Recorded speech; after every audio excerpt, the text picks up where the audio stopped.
Hey everyone, this is the Wealth Building Educator. I'm excited to be here at the 2021 FinCon conference, and I have a very, very special guest today. I have Sarah Wilson, the budget girl.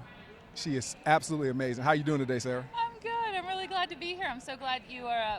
We hooked up here. Yeah, so the interesting thing is that we were all assigned, all of the new people here at FinCon, we were assigned mentors. And she sent me an email the other day and said that she was my mentor. I was like, hold on, that's the budget girl. Are you, what? Hold on, she has like over 820,000 followers on Facebook. She has almost 100,000 subscribers on YouTube. And she is gonna be my mentor? How'd that happen? How are you assigned to be my mentor? I'm not, they actually do a really good job, the FinCon team. They try to hook people up because you probably gave your interests, YouTube, Yes. everything like that. And I love getting hooked up with smaller YouTubers so I can kind of help guide them as they're getting started and maybe not do some of the mistakes that I made when I was just starting out. So they do a really good job of you buy that ticket, they try to hook you up with somebody who can maybe help you out a little bit. That's awesome. So they just pulled my name out of that hat. Oh, and I was fortunate enough to get you. Yeah.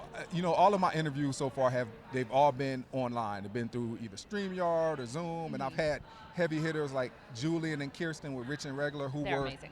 big idea presenters today, and JL Collins and Black Married Debt Free, and it's all been virtual, but this is my first time actually doing something live and in person. I'm honored. It's a different vibe. It's a lot more fun to actually be here and kind of Yes. see each other, and there's no lag time. Absolutely, no lag time whatsoever. I'm just excited to be here. So why don't you tell my audience a little bit about what you do and who you are? Absolutely. So my name's Sarah Wilson. I run the YouTube channel Budget Girl, budgetgirl.com, and the associated social media platforms, usually at Go Budget Girl. I've been talking about my own personal finances on the internet for 7 years. So that long ago, I graduated college, I was in $33,000 worth of debt, and I was making $1,600 a month. Wow. It was a really bad situation.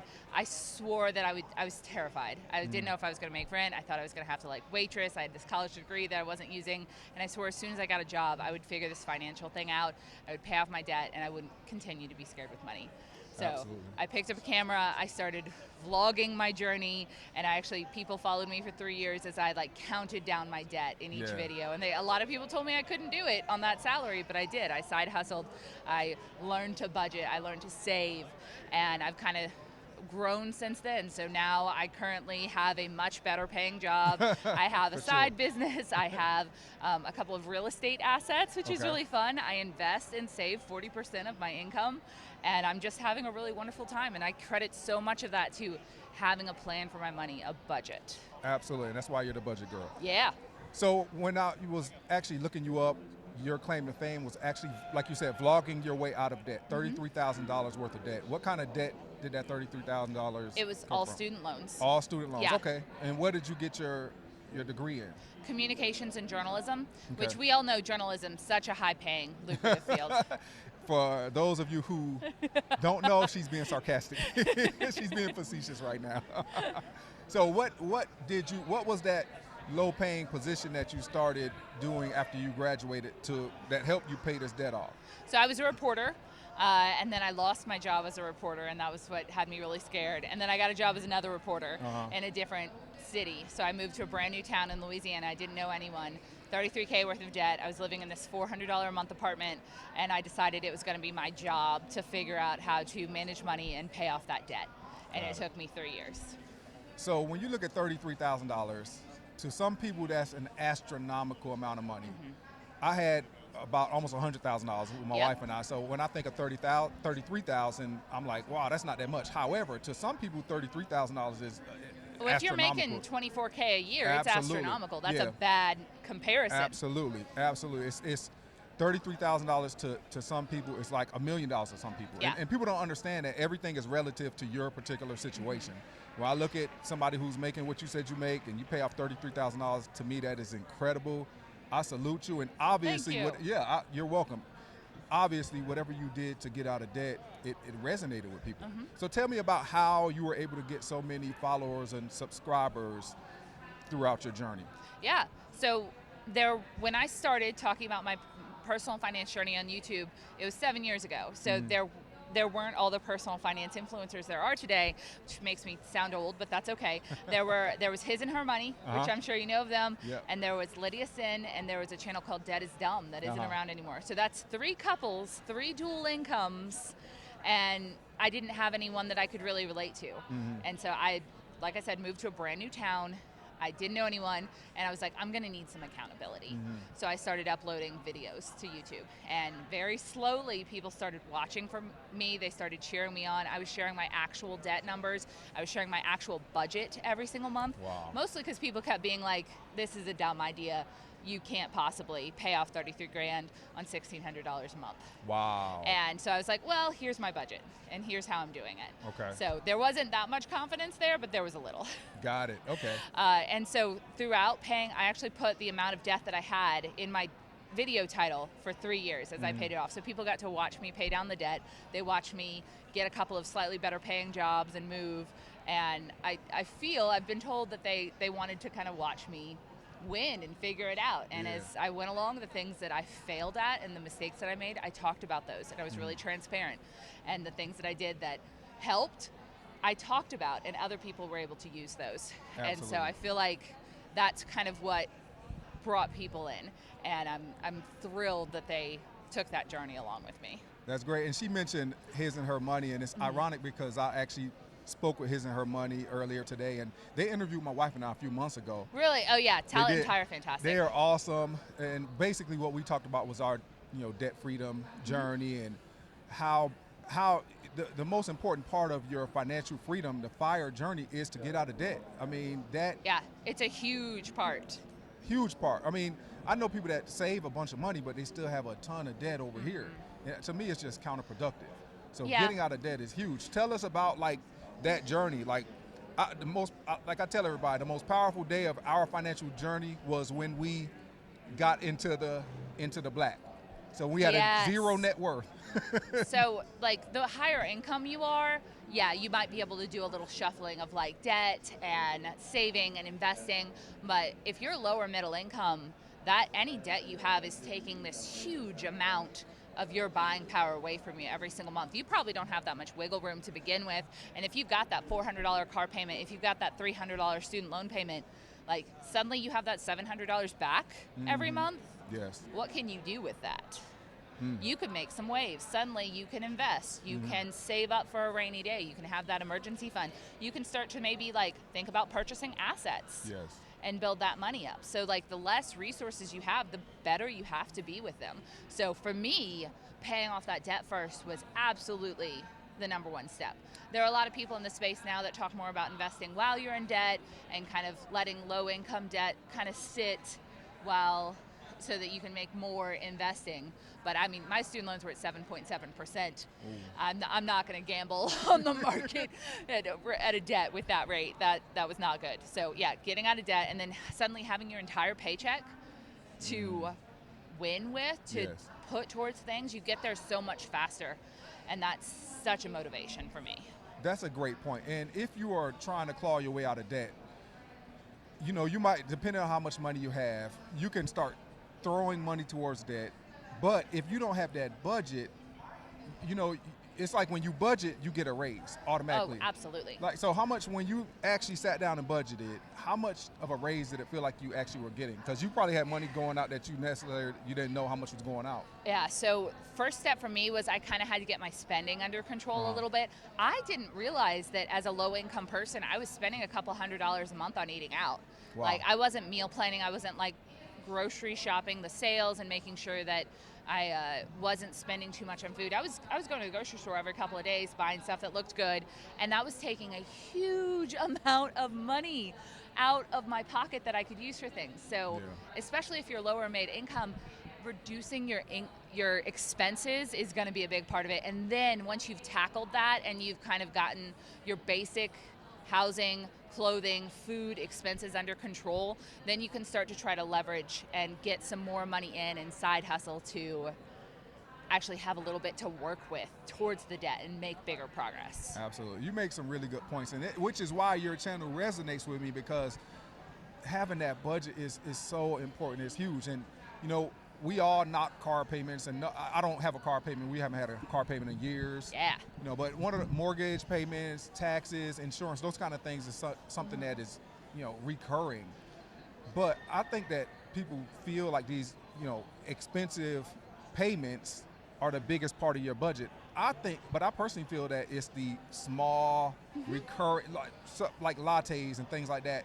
When I looked at my statement last month, I couldn't believe how much money I spent eating out. Yeah, if you've never done like a budget reconciliation, or if you're like just getting started, you haven't budgeted yet, a lot of people kind of go in and they're like, oh, we only spend like $250 a month on groceries, like their first budget. And then like if they were actually to go through their previous month's card receipts and everything like that, they probably spent like $500 or $600, and it's almost impossible. And I can see why so many people give up with the budget if you're actually spending like $600 a month on food, and suddenly you try to go down to like $200 a month on food. That is a recipe for disaster. Like you can work your way down. Budgeting is also, I feel like, a muscle. So no one's born knowing how to budget. It's not the most thrilling thing in the world, but it's kind of like a cost-benefit analysis. The cost of a little bit of my time to plan out how I'm going to spend my money and to track how I did allows me to reach my goals. It allows me to put money guilt-free towards things that I really love. It kind of gives you permission to spend. So the very little cost of keeping my receipts in my wallet and then putting them into my spreadsheet, and then at the end of the month, I get to see how much money I have left over to put towards my goals, which right now is another real estate investment property, which is going to make me money. Ooh. And I love that. I can't wait to hear more about that. That's so much fun. So if you're not budgeting, you're robbing your future self of the things that you want. Yes. So what methods of budgeting did you use? Did you use any particular software, or did you use a spreadsheet, pen and paper? Tell us about that. So I just use a Google spreadsheet that I made myself. I have a free version on my website, budgetgirl.com, that I've given away to thousands of people. Okay. I also sell a version with like a tutorial and everything like that on Etsy, but it's just a good old spreadsheet budget. That said, I honestly believe you should use whatever budgeting method works for you. I've tried apps before, and like I need to write notes in the margins, I need to be able to like change things up. It's too restrictive for me. But for some people, like they won't use a spreadsheet. It makes their eyes cross. They need pen and paper, or they need a planner, or they need an app. So figure out what budgeting method works for you and just commit to it. Just like if it just clicks in your brain, if it's easier than the other methods that you've tried, roll with that.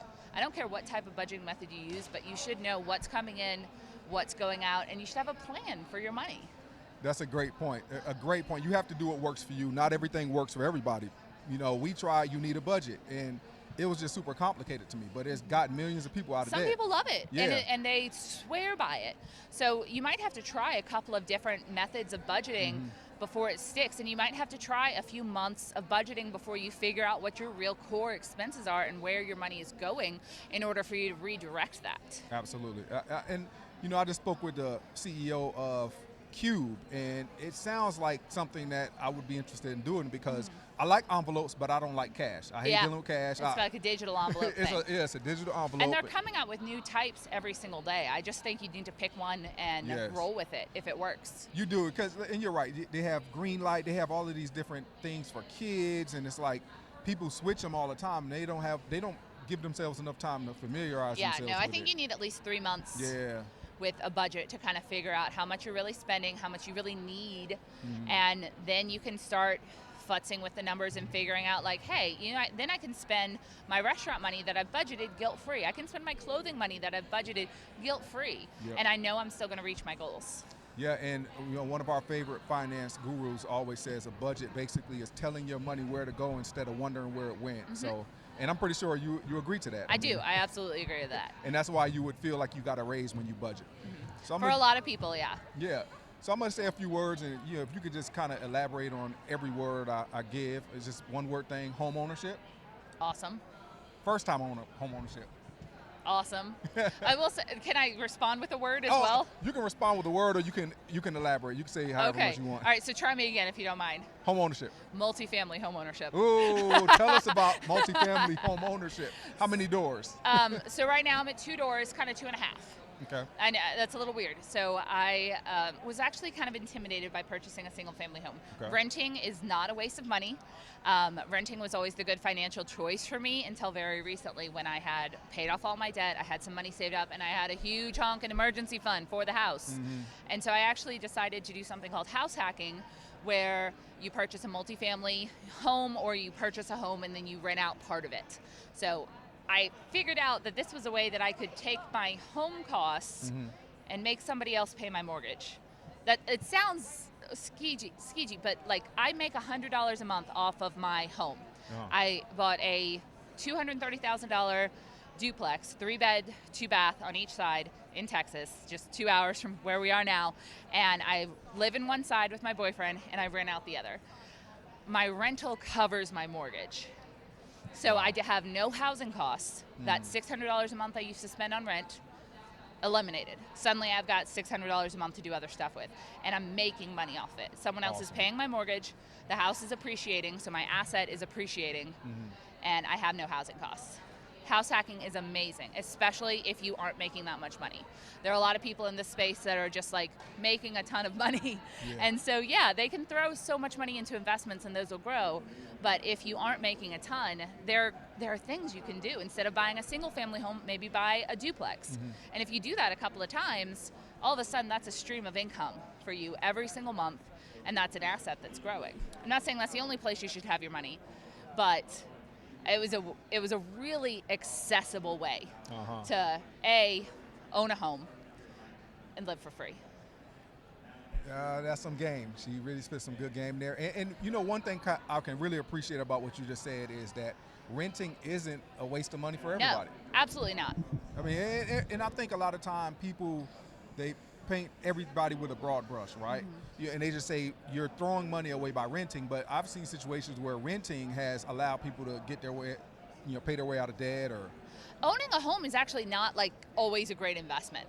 Like there are all sorts of comparables out there where if you are renting and there's a little bit of a difference versus owning a home, if you invest that money versus just owning a home and paying to that mortgage, that you'll come out ahead in the end. Now I'm not saying every single time, but it's the rhetoric that was preached to us by our parents is that you got to own a home, because for so many of them, that's the only asset they have. Yeah, that's true. And owning a home is obviously it's a great thing if you can afford it. If you can't afford expensive. It, I own a home. I spent $10,000 on that home in the first couple of years. I needed a new roof. I had to get my lawn regraded. There was a flood. I had to get a new fridge. Like it's an expensive thing, and if you don't have money saved for that, I keep a $10,000 home emergency fund. Good. For something that happens, and at the very least, I think you should have enough for your homeowner's insurance. What's the word? The premium. The premium payment, or you're not talking about premium. Deductible. Thank you. Sorry, it's been a long day. Even the best of us forget things sometimes. At the very least, you should have your deductible saved and some just emergency fund cash, because something is going to happen and you can't call your landlord anymore.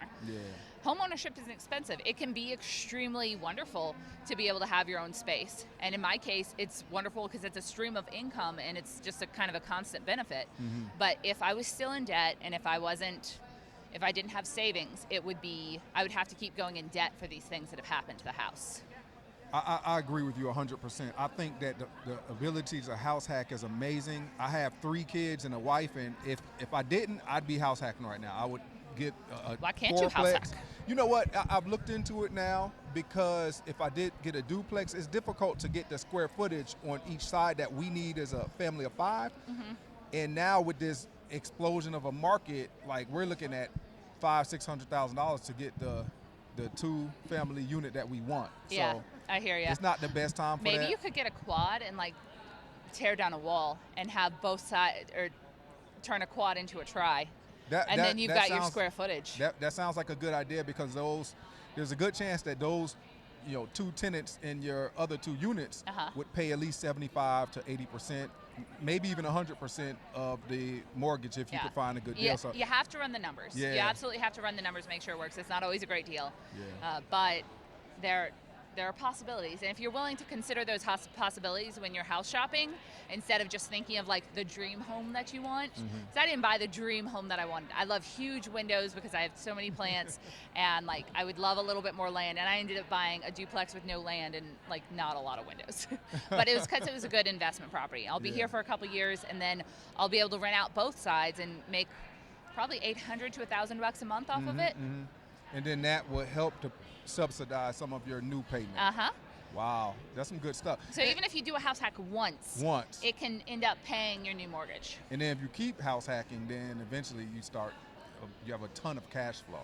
That's some good stuff. Well, even our favorite, fire, I call him the fire godfather, J.L. Collins, one of his most popular blog posts is that why your home is a terrible investment. Yeah. So I'm telling you, home ownership is not always a great investment. And it might seem like he's trolling a little bit because I have about $250,000 in equity right now. But depending on when you buy, if you buy now, I mean, who knows what it's going to look like in a year or two. So you can't assume that it's just going to explode in equity. What I like to tell people is you buy a home when you are absolutely ready to buy a home. And that you have the money to afford it. And you have the money, yep. Yeah, you can't count on that you're going to be able to refinance down to a lower rate or that it's going to gain X amount of value in so many years. I always recommend people buy under what they afford. So I could have, just based off of my income and everything like that, I could have bought easily like a $350,000 house. I bought a $230,000 house because I was looking at what the mortgage was, and I said, if everything goes to hell, am I allowed to say hell? Absolutely. Okay. If everything goes to hell, I can swing this mortgage by myself every single month, and everything will be fine. So in addition to that emergency fund, I bought what I could afford and was comfortable with. That's why she's the budget girl, everybody. I'm so proud of you because I have a client right now. She was approved for $375,000, but she said, Rashad, I'm not paying a dime over $260,000. Hell yeah. I mean, and the thing is, I've had clients who I know their budget because we've sat down and talked about their budget, and these mortgage companies give these ridiculous Of course, they want amounts. you to take as much out as you can because that means more interest for them. You need to see what works with your budget, with your income, and the amount of debt you're comfortable carrying because it is debt. And we were talking at the beginning about how much we hate debt, but I mean, my mortgage is at like 2.5%. Awesome. Yeah, and it's awesome. I'm making money off of it. If I may, I consider it good debt. It is something, and it's a debt that someone else is paying for me, and I get to keep the asset and make money off of it. Am I going to like buy 14 different complexes and have like $5 million in debt? No. Because debt still is dead. Debt is still dead, but I can very comfortably carry the payment on that on myself, and it's a cash flowing asset. Awesome, awesome. Well, before you give all of your information one more time to the viewers, can you just talk to me about investing? So I'm a J.L. Collins guy, of course, and I'm a boring index fund investor. I do everything in VTSAX. VT Stacks and chill. Yep, VT Stacks and chill. What's your take on index funds? So, or investing? 98% VT Stacks and chill. Okay. 2% play money. Oh, okay. And how's your 2% look? I mean, it's fine. It's just, a couple $100 a month when I have a little bit extra, and maybe I'll buy a little crypto. Maybe I buy a lot of Home Depot stock just because I tend to like to buy brands that I use a lot. So awesome. In my renovation, I can't tell you how many thousands of dollars I spend at Home Depot, and so every time I spend like $1,000 at Home Depot, I like to go try to buy about $100 worth of Home Depot stock. I can respect Makes me that. an owner. Yeah. Well, I had a chat with some buddies of mine. It's on YouTube, and it was Black Men Talk Wealth. And one of my brothers on that chat, he mentioned how he buys a lot of Apple stock because he invests. He uses Apple. He believes in the company. Yeah. He doesn't buy Android. He buys Apple, and that's why he uses Apple all the time. So. Well, hey, it's been a great, amazing time with Sarah today, the budget girl. Can you just tell the audience one more time how they can get in touch with you? Absolutely. If you ever like to talk really transparent personal finance and learn from someone who's completely imperfect and honest about it, I can be found at youtube.com/budgetgirl, budgetgirl.com, or at GoBudgetGirl on any social media platform. Sarah, thank you so much for your time. I really appreciate you. Thank you. All right, have a good one. Thank you, everybody.